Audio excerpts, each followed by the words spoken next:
It is stated that 1 in 8 adults have experienced adverse childhood experiences between the ages of 0 to 17, therefore causing them to deal with something that can be called repressed trauma. Did you also know that trauma doesn't often come as like a memory? Where it's like, oh my gosh, I remember this time when such and such did this or such and such did that.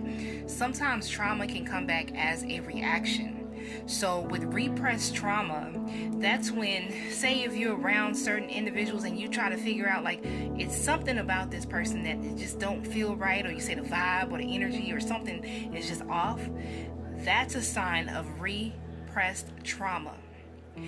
And then there are like other signs, like say for example, if there are certain places you go to, certain smells that you may smell, and then you just like, something about this just doesn't seem right, it doesn't feel right.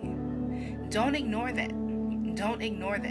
Okay? Find someone that you can talk to, that you can really dig into those deep wounds, those deep core wounds that was created.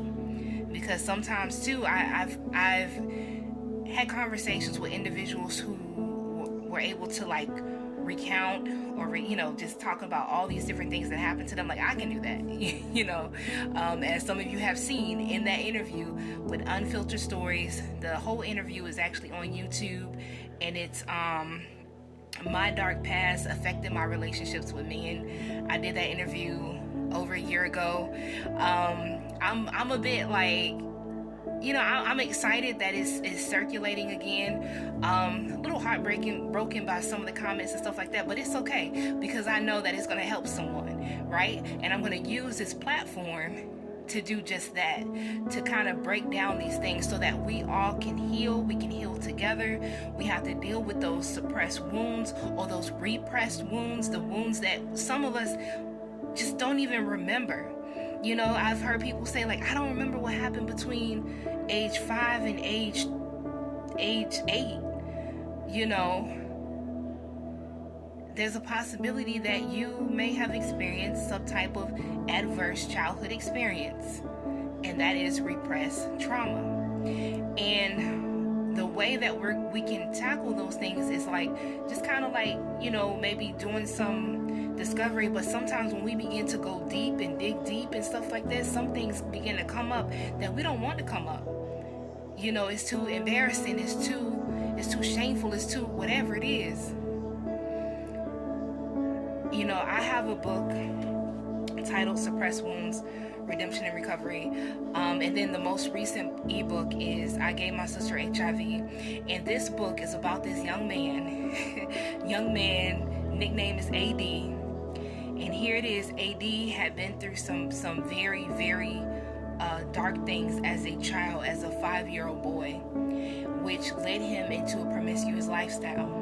Very promiscuous. He was sleeping with men, he was sleeping with women, and the therapist, because there's a therapist in this book, and she began to go over some things with him and saying like, listen, I believe you were with the men, you were having sex with men so that you would feel protected, because you did not feel protected by your father. And then you were promiscuous with many women because you didn't feel nurtured. You didn't receive the nurturing from your mom. So it's really deep. And like when we begin to really explore the things that we've been through, that we've endured, the things and try to figure out, why do I respond this way, react this way? Why do my body react this way when I'm around this type of person? Or, just... What I want to tell you, that is hope. It's hope for you today or tonight or wherever you're watching or whatever time you're watching it. But yeah, together we can heal suppressed wounds, redemption and recovery when suppressed wounds begin to heal. I also have a podcast on Spotify that's completely free. You can look it up. It's called Redemption and Recovery. Again, when suppressed wounds begin to heal. And the purpose of that is to show others the redemptive and restorative power of Christ. Like, my story ain't beautiful, all the stuff that I did, but not realizing that I was reacting out of that was a trauma response, me becoming very hypersexual. okay?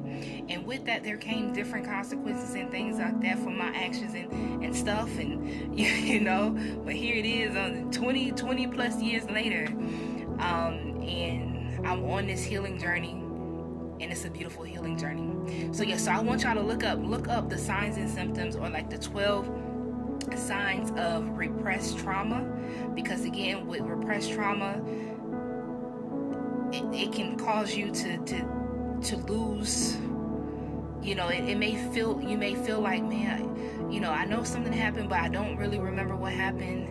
I can't think, you know, and then maybe you can get with someone to help you process those things, right?